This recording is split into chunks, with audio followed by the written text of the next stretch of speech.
57 वर्ष पहले ननसच नामक एक एलियन जाति ने पृथ्वी पर हमला किया और मानवता के 45% लोगों की हत्या कर दी। बचे हुए लोग भूमिगत रहने के लिए मजबूर हुए और केवल कुछ अज्ञानी लोग सतह छोड़ने से मना कर दिया। अन्य किसी के लिए बाहर आने का एकमात्र तरीका सैनिक बनना और एक चौकी पर काम करना है, जहां ड्यूटी का एक कार्यकाल 100 दिन का होता है। जैसे ही सैनिक अपनी प्रशिक्षण समाप्त कर लेते हैं, उन्हें उनके भविष्य के लिए लड़ने के बारे में आम भाषण दिया जाता है और कुछ टैंक उन्हें उनके संबंधित चौकियों तक ले जाते हैं। अपने रास्ते पर जाते समय वे देखते हैं कि कैसे अन्य सैनिक उन पीछे रह गए लोगों को एक किले में ले जा रहे हैं जिसे एक्सिलियम कहा जाता है।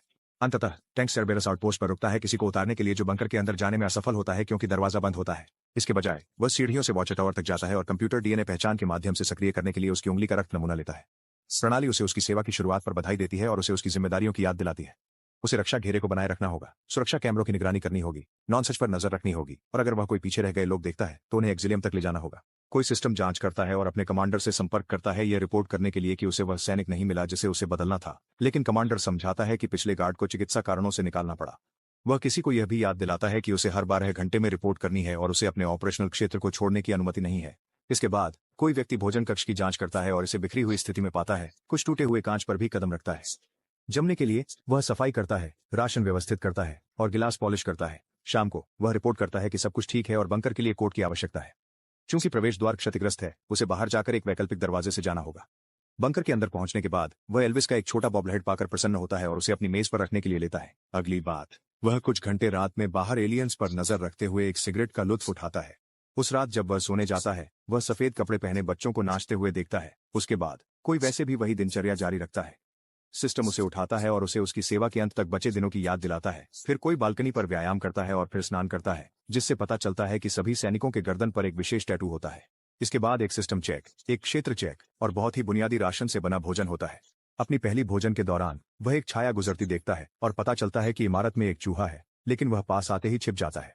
शाम को कोई अपनी दैनिक रिपोर्ट बनाता है और एक नई बंकर कोड प्राप्त करता है, लेकिन वह चूहे का जिक्र नहीं करता। हर रात वह नाचते बच्चों के सपने भी देखता रहता है। दिन बीतने लगते हैं और कोई हमेशा वही दिनचर्या अपनाता है, जो अकेलेपन के साथ मिलकर उस पर असर डालने लगती है। 2 सप्ताह बाद वह उठता है और देखता है कि चूहा उसके पेट पर है। उत्साहित होकर वह उसे पकड़ने की कोशिश करता है और उसे बेहतर तरीके से देखने के लिए अपनी टोपी के नीचे रखता है, लेकिन जैसे ही वह मुड़ता है, चूहा भाग जाता है। अचानक एक अलार्म बजने लगता है और सिस्टम किसी को दूसरे चौकी के पास ननसच द्वारा हमले की सूचना देता है। कोई बालकनी की ओर दौड़ता है और दूरी में विस्फोट देखता है, जबकि कंप्यूटर से सुनता है कि उस चौकी द्वारा बचाए गए लोग सभी मारे गए। किसी भी स्थिति के लिए वह सुरक्षा कैमरों को दोबारा जांचता है और झाड़ियों में कुछ चलता हुआ देखता है, इसलिए वह इसे अपने कमांडर को एक संभव एलियन के रूप में रिपोर्ट करता है। हालांकि उसके बॉस इसे किसी जानवर के रूप में खारिज कर देते हैं क्योंकि नॉनसच उसके क्षेत्र में नहीं है। कुछ दिन बाद चूहा तब आता है जब कोई खाना खा रहा होता है और वह उसे कुछ खाना देकर रोकने में सफल हो जाता है। अब चूहा उसका साथी बन गया है, इसलिए कोई उसे डॉक नाम देता है। उस दिन एक अलार्म उसे एक कैमरा में खराबी के बारे में चेतावनी देता है और किसी को बाहर जाकर तकनीकी रखरखाव करना होता है। वह हमेशा अपने आसपास पर नजर रखता है और जो भी जानवर की आवाज सुनता है उससे उसकी नसें चिढ़ जाती हैं। जब वह कैमरा ढूंढता है तो जल्दी से ठीक कर देता है, लेकिन छोड़ने से पहले उसे एक अजीब आवाज सुनाई देती है और जब वह चारों ओर देखता है तो उसे एक पेड़ मिलता है जो ढका हुआ है। खरोंचे। वह आगे बढ़ने का फैसला करता है और एक अन्य पेड़ पर उसे एक मरा हुआ पक्षी मिलता है जो वैक्स 7 के टैग पकड़े हुए है, जो उस सैनिक का नाम है जिसे उसने प्रतिस्थापित किया। उसी समय प्रणाली उसे क्षेत्र में विषाक्त उत्सर्जन के बारे में सचेत करती है, इसलिए कोई व्यक्ति हेलमेट पर एक फिल्टर लगाता है और अजीब हरे धुएं से बचते हुए फिर से चलने लगता है। हालांकि वह एक पेड़ पर अजीब काई देखकर रुक जाता है और वह इतना उत्सुक होता है कि वह उसे छकने के लिए अपना हेलमेट उतार देता है। जब वह चौकी पर लौटता है तो वह देखी गई हर चीज की रिपोर्ट करता है, लेकिन उसकी चिंताओं को नजरअंदाज कर दिया जाता है। कमांडर उसे आश्वासन देते हैं कि वैक्स 7 एक्सिलियम में ठीक हो रहा है और मृत पक्षी का दोष एक पागल अकेले भटकने वाले पर डालते हैं क्योंकि नॉनसच जानवरों पर हमला नहीं करते। फोन काटने के बाद कोई उसके हाथ और उपकरण के बीच चाकू रख देता है, सिर्फ महसूस करने के लिए। कुछ दिन बाद कोई और इलाके की जांच के लिए जाता है और विषाक्त उत्सर्जन के लिए अलार्म सुनता है। जैसे ही हरा धुआं क्षेत्र में भर जाता है, कोई एक और मरे हुए पक्षी को पेड़ पर पाता है और अचानक वह फिर से वे अजीब आवाजें सुनता है। वह मुड़ता है और एक अजीब प्राणी को देखकर चौंक जाता है, इसलिए वह उसे पकड़ने की कोशिश करता है, लेकिन राक्षस बस गायब हो जाता है। बाद में वह घटना की रिपोर्ट करने की कोशिश करता है, लेकिन क्योंकि रक्षा घेरा सही सलामत है, कमांडर अभी भी मानता है कि यह किसी प्रकार का जानवर था। संदेह होने पर सुम वन बंकर में सुराग खोजने का निर्णय लेता है और कुछ फर्नीचर के पीछे दीवार पर खून का धब्बा देखकर आश्चर्यचकित होता है। वह एक स्टूल लाता है और अपनी बंदूक के कोण का परीक्षण करके यह पुष्टि करता है कि वैक्स 7 ने शायद आत्महत्या की थी। जवाबों के लिए बेताब सम वन सुरक्षा रिकॉर्डिंग्स तक पहुंचने की कोशिश करता है, लेकिन सिस्टम उसे पहुंच से इनकार कर देता है। अगले वह वैक्स 7 की लॉकर तोड़ देता है और उसकी वस्तुओं में एक पुराना रेडियो और एक स्केचबुक पाता है। ड्राइंग में कुछ शरणार्थी, जंगल के पक्षी, डॉक और उसके अपने आउटपोस्ट को पड़ोसी पोस्ट जिसका नाम ग्राम है से जोड़ते हुए दिखाया गया है। दुख की बात है, सुमवन अर्थ नहीं समझ पाता। हफ्ते बीत जाते हैं और समवन उस ड्राइंग के बारे में सोचना नहीं छोड़ सकता, इसलिए वह इसे अपने साथ ले लेता है और अपनी अगली क्षेत्रीय जांच के दौरान वह वास्तव में ग्राम जाने की कोशिश करता है। हालांकि उसे पता चलता है कि वह उस सीमा को पार नहीं कर सकता क्योंकि उसके पैर में एक इम्प्लांट है जो उसे दर्द देता है जैसे ही वह रिंग के बाहर कदम रखता है। समवन हार नहीं मानता और एक पेड़ पर चढ़कर अपना हाथ हिलाता है और वैक्स 7 के टैग पर सूर्य की रोशनी को परावर्तित करता है ताकि ग्राम के सैनिक का ध्यान आकर्षित किया जा सके, लेकिन कुछ नहीं होता। जब वह अपनी चौकी पर लौटता है, समवन अपने काम की रिकॉर्डिंग की जांच करने का फैसला करता है जब अचानक कंप्यूटर फेल हो जाता है और ज्यादातर स्क्रीन बंद हो जाती है। उस पल वह कैमरे पर खुद को देखता है और उसके पीछे कुछ खड़ा है, लेकिन जब वह घूमता है तो बिजली चली जाती है। उसका ब्रेस दर्शाता है कि कोई घुसपैठ नहीं हुई है, लेकिन समवन फिर भी टॉर्च लेकर चारों ओर देखता है और प्राणी को खोजने के लिए बाहर दौड़ता है। उसने अधिक दृश्यता के लिए एक फ्लेयर भी चलाया, लेकिन उसे केवल छोटे पक्षी ही मिले। आउटपोस्ट में बिजली वापस आ जाती है, इसलिए समवन जल्द ही गड़बड़ी और जीव की उपस्थिति की रिपोर्ट करने के लिए लौटता है। कमांडर को विश्वास नहीं होता कि कोई भी बिना अलार्म के रिंग पार कर सकता था, क्योंकि रिंग्स की अपनी बिजली आपूर्ति है, और जल्द ही सिस्टम की जांच के लिए एक तकनीशियन भेजने का वादा करता है। फोन रखने के बाद समवन फिर से अभिलेखागार तक पहुंचने की कोशिश करता है, लेकिन बिजली के झटके की वजह से सारी पुरानी सामग्री खो गई थी। बस आखिरी कुछ मिनटों की ही छवि बची है और समवन इसकी पुष्टि करता है कि उसके पीछे कुछ था। अगले दिन समवन रोज की तरह काम करने की कोशिश करता है, लेकिन उसे बीमार महसूस होने लगता है। वह कुछ दवा लेता है, लेकिन वह इतना परेशान और चिंतित होता है कि जब वह सफाई करने की कोशिश करता है तो एक गिलास तोड़ देता है। अचानक उसे लॉकर से बच्चों का गीत सुनाई देता है और पता चलता है कि यह रेडियो है। ये केयर 4 है, ग्राम चौकी पर तैनात सैनिक, और वह वैक्स 7 को बुला रहा है। समवन उसे प्रतिस्थापन के बारे में बताता है और केयर 4 तुरंत कॉल काट देता है, कहता है कि आउटपोस्ट के बीच संचार वर्जित है। बाद में बिजली फिर से चली जाती है, इसलिए समवन कमांडर को कॉल करता है ये पूछने के लिए कि वह तकनीशियन जो कुछ दिन पहले वहां होना चाहिए था। कमांडर बताते हैं कि एक और पोस्ट पर हमला हुआ जिसमें कोई जीवित नहीं बचा, इसलिए तकनीशियन बिना किसी अनावश्यक जोखिम के धीरे धीरे आगे बढ़ रहा है। फोन रखने के बाद समवन डाक से कहते हैं कि अब उन्हें अपने वरिष्ठ अधिकारियों पर भरोसा नहीं है। दिन गुजरते जा रहे हैं और समवन अभी भी बीमार है। एक और क्षेत्र की जांच करते समय वह कुछ खंडहरों के अंदर कुछ हिलता हुआ देखता है और उसका पीछा करता है, जहां उसे एक मां अपने बच्चे के साथ मिलती है। वह दोस्ताना दिखने की कोशिश करता है और उन्हें आश्रय पहुंचाने में मदद की पेशकश करता है, लेकिन महिला बहुत डरी हुई होती है और बच्चे के साथ भाग जाती है।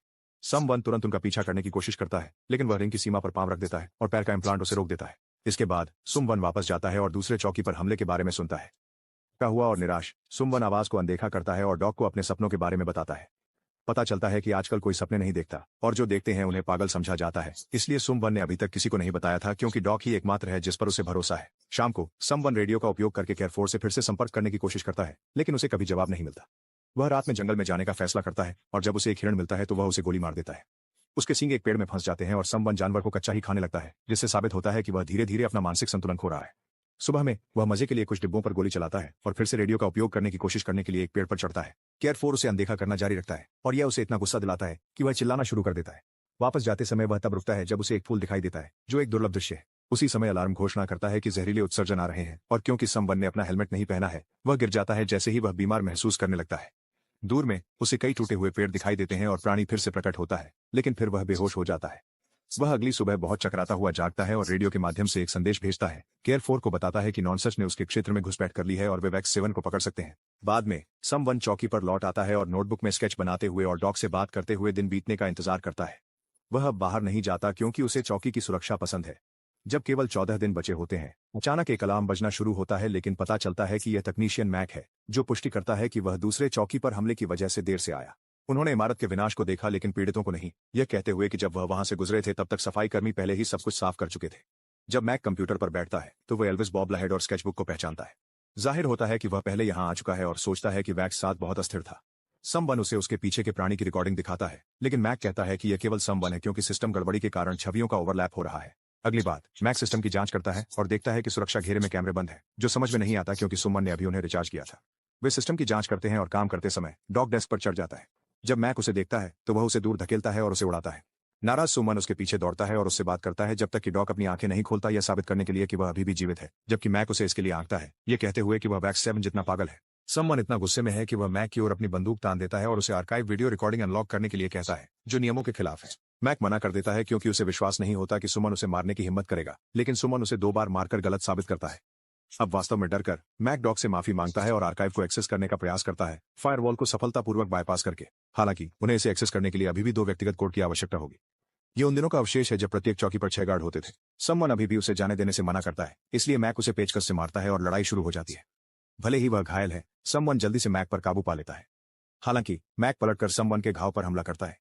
समवन मैक के श्वास उपकरण को दबाकर उसका गला घोंटना शुरू कर देता है, लेकिन जब वह उसकी आंख को लाल होते हुए देखता है तो वह पीछे हट जाता है। जब समवन अपनी बंदूक ले रहा होता है, मैक अपने सैनिक जीवन के दौरान कई साल पहले एलियंस के साथ हुए अपने अनुभव को साझा करता है। उसकी टीम का हेलीकॉप्टर रेगिस्तान में दुर्घटनाग्रस्त हो गया और केवल वह और एक और सैनिक जीवित बचे। मैक मदद की तलाश में गया और जब वह वापस आया तो उसके साथी के दोनों कान गायब थे। बाद में जब एक रेतीला तूफान आया तो उसने आखिरकार उन्हें देखा, जो तूफान में छुपे हुए थे, और उन्होंने जल्दी से उसके साथी को मार दिया। उनकी चीखों के कारण मैक के कानों से खून बहने लगा और उसके शरीर में असहनीय दर्द होने लगा, जिससे उसे एहसास हुआ कि उसके दोस्त ने ऐसा रोकने के लिए खुद के कान काट दिए थे। जब बचाव दल ने अंततः मैक को पाया तो उसके फेफड़े रेत से भरे हुए थे और उसका स्वर यंत्र बुरी तरह से क्षतिग्रस्त था। यही कारण है कि उसे अब सांस लेने के लिए उपकरण पहनना पड़ता है। अगर बाद में फिर से जरूरत पड़े तो सुमन मैक को बंकर में बंद करने का फैसला करता है। फिर वह अपनी चोटों का इलाज करता है और रिपोर्ट भेजने से पहले कुछ दवा लेता है, दिखावा करता है कि सब कुछ ठीक है। जब कमांडर मैक के बारे में पूछता है तो समवन कहता है कि उसने पहले ही सब कुछ ठीक कर दिया और चला गया। बाद में सिर्फ वह अंततः एयरफोर्स से संपर्क करता है और उसका कोड प्राप्त करता है ताकि वह अभिलेखागार तक पहुंच सके। समवन पुराने वीडियो ढूंढता है और देखता है कि वॉक्स 7 अपनी नौकरी के साथ अच्छी शुरुआत करते हैं, दिनचर्या से गुजरते हैं और डाक के साथ दोस्ती करते हैं। हालांकि वैक्स साथ धीरे धीरे अपना दिमाग खोने लगा और कंप्यूटर्स को काफी हद तक नुकसान पहुंचाया, जो बिजली की विफलताओं को समझाता है। समवन केयरफोर को फोन करता है ताकि उसे बताए कि उसे क्या दिखा है और अपनी थ्योरी साझा करे। उसे लगता है कि नॉनसच का अस्तित्व नहीं है। वास्तव में किसी ने कभी एलियंस को या उन लाशों को नहीं देखा जिन्हें उनके द्वारा विकृत किया गया बताया जाता है, इसलिए उसका मानना है कि सरकार ने उन्हें एक्सिलियम में लोगों को भेजने के लिए बनाया है। चूंकि दुनिया के प्राकृतिक संसाधन खत्म हो रहे थे, इसलिए विशेषाधिकार प्राप्त वर्ग उन्हें अपने लिए रखना चाहते थे, जबकि सैनिक बचे हुए लोगों को पकड़कर उन्हें भूमिगत छिपाने और यहां तक कि उन्हें मारने की कोशिश कर रहे थे। यह बताता है कि मां और बच्चे को उसके द्वारा बचाया जाना क्यों नहीं चाहिए था। केयरफोर इस पर विश्वास नहीं करता और सोचता है कि सुमन वॉक्स 7 जितना ही पागल है, इसलिए वह पिछले बार की तरह वही गाना बजाता है, जो एक पुरानी नर्सरी राइम है जो वॉक्स 7 को शांत करती थी। हालांकि सुमन को यह पसंद नहीं आता और वह फोन काट देता है। कुछ दिनों बाद जब सुमन के काम के सिर्फ एक हफ्ता बचा है तो वह समझदारी बनाए रखने में कठिनाई महसूस कर रहा है और उसे डाके कैन के अंदर छुपा हुआ दिखाई नहीं देता। अचानक सिस्टम घोषणा करता है कि नॉनसच उत्तरी सीमा के माध्यम से आगे बढ़ रहे हैं, लेकिन यह सिर्फ समन को गुस्सा दिलाता है और वह स्क्रीन पर डिब्बा फेंकता है और फिर उसे तोड़ने के लिए कुछ भारी चीज से मारता है। फिर समन डॉग को ढूंढता है और यह पता चलता है कि जब उसने कैन फेंका था तब उस गरीब छोटे चूहे की मौत हो गई। अपने सबसे अच्छे दोस्त की हत्या करने से समन अपनी बची हुई मानसिक स्थिरता खो बैठता है, इसलिए वह नग्न बाहर जाता है और घास पर लेटकर हरे धुएं का इंतजार करता है। उसी समय वह प्राणी जिसे वह देख रहा था सामने आता है और उसका पीछा करने लगता है। जंगल में समवन को हिरण द्वारा छोड़े गए सींग मिलते हैं और उनका उपयोग करके वह गुस्से में राक्षस को तब तक पीटता है जब तक कि वह मर नहीं जाता। हालांकि जब वह शरीर की जांच करता है तो समय एक विनाशकारी खोज करता है। यह वैक्स 7 है जिसकी पागलपन ने उसे जंगली बना दिया था। इस सत्य को जानने के लिए दृढ़ निश्चयी समर वापस जाता है और अपनी बंदूक लेता है, मैक से मिलने जाता है और उसे बताता है कि वह उसकी कहानी पर विश्वास नहीं करता और उसकी झूठी बातों ने वैक्सियान को पागल कर दिया। वह सोचता है कि सैनिकों और भटकने वालों के बीच डर फैलाना सरकार की योजना का हिस्सा है। मैक परवाह नहीं करता और तैयार है कि सुमन जो चाहे वो करे। वह केवल अपने परिवार के पास वापस जाना चाहता है, लेकिन सुमन को उसकी जरूरत है। वह रक्षा रिंग की पावर सप्लाई को बंद करना चाहता है, इससे नंसक क्षेत्र में प्रवेश कर सकता है। लेकिन क्योंकि सुमन उन पर विश्वास नहीं करता, वह मैक की चेतावनियों को नजरअंदाज करता है और उसे धमकी देता है कि वह उसे मार देगा जब तक वह नहीं बताए कि यह कैसे किया जाता है। बाद में एसएम-1 केयरफोर को कॉल करता है और बताता है कि वह उससे मिलने आएगा ताकि वे आखिरकार इस पागलपन से मुक्त हो सके। फिर वह अपनी सारी चीजें पैक करता है और केवल अपने चेहरे की एक तस्वीर पीछे छोड़ता है। मैक को आजाद करने के बाद जो अपनी बाइक पर चला जाता है, एसएम-1 अपनी सेना की टैग जलाता है और डॉग को एक उचित कब्र पर दफनाता है। अगले पल वह जंगल के बीच दौड़ता है और तब तक दौड़ता है जब तक वह रिंग तक नहीं पहुंच जाता, जो तुरंत ही उसके पैर में दर्द को सक्रिय कर देता है।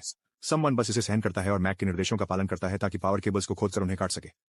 यह तुरंत एक अलार्म को सक्रिय कर देता है, लेकिन समवन बस अपने ब्रेस्ट को तोड़कर सिस्टम को बंद कर देता है, जिससे उसकी आउटपोस्ट की सभी स्क्रीन एक साथ बंद हो जाती है। कुछ मिनटों बाद सुमन अंत में ग्राहम आउटपोस्ट पर पहुंच जाता है और दरवाजे खुले पाकर आश्चर्यचकित होता है। वह ऊपर जाता है और पाता है कि कमरा पूरी तरह से तहस नहस हो चुका है, लेकिन केरचार का कोई निशान नहीं है सिवाय जमीन पर कुछ खून और आंतों के। अचानक उसकी कानों से खून बहने लगता है और जोर से चीखने की आवाज के कारण दर्द होता है, इसलिए वह खिड़की के पास आकर देखता है। नंसच वास्तव में वास्तविक हैं और उनके अंतरिक्ष यान इस क्षेत्र पर हमला कर रहे हैं क्योंकि रक्षा रिंग उसके कारण बंद है। बेहद अपराध बोध महसूस करते हुए समवन भाग जाता है और उसे जहाजों के सभी हमलों से बचने के लिए काफी तेज होना पड़ता है क्योंकि वह जंगल को पार करता है। एक प्रोजेक्टाइल जमीन से बहुत पास टकराता है और उसे एक पेड़ की ओर उड़ा देता है, लेकिन इससे पहले कि वे उसे फिर से निशाना बना सकें, मैक उसे बचाने के लिए पहुंच जाता है।